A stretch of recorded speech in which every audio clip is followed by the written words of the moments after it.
নমস্কার বন্ধুরা, রায় ব্লগে সবাইকে স্বাগত জানিয়ে গুড মর্নিং।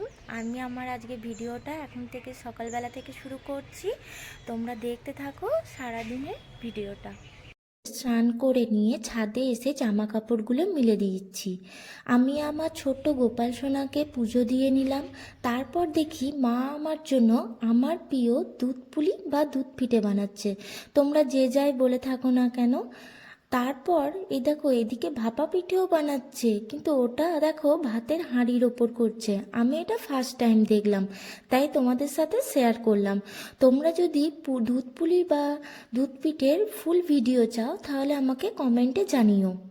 মা আজকে রান্না করেছিল মেথি শাক ভাজা, শিম আলু ভাতে, বেগুন পোস্ত আর সবজির ঝোল। আর দুধ পুলি তো আছেই। দুধ পুলি দিয়ে সবটা দিয়ে দুপুরের ভাত খাওয়াটা সেরে নিলাম। খাওয়া দাওয়া করে আমি ছাদে চলে এসেছি।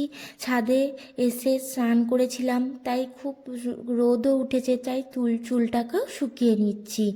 আর দেখো আমাদের সজনে গাছে কত সুন্দর কুড়ি এসেছে, আর কদিন বাদে খুব প্রচুর ফুল ফুটবে।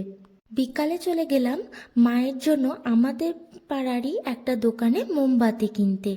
মোমবাতি কিনে বাড়ি চলে এলাম। আজ শনিবার, তাই এসেছি শনি মন্দিরে পুজো দিতে গেলাম। এখানে দেখো একটা মহাদেবেরও মন্দির আছে পাশেই, তাই মহাদেবকেও প্রণাম করে নিলাম। আর দেখো পুজোর জন্য এখানে সবাই ফল কাটছে। আর এদিকে ধূপ আর মোমবাতিও জ্বালিয়ে দিয়েছি। সবাই এখানে ধূপ মোমবাতি জ্বালিয়ে দিল। তারপর একটু ফুচকা খেয়ে বাড়ি চলে এলাম।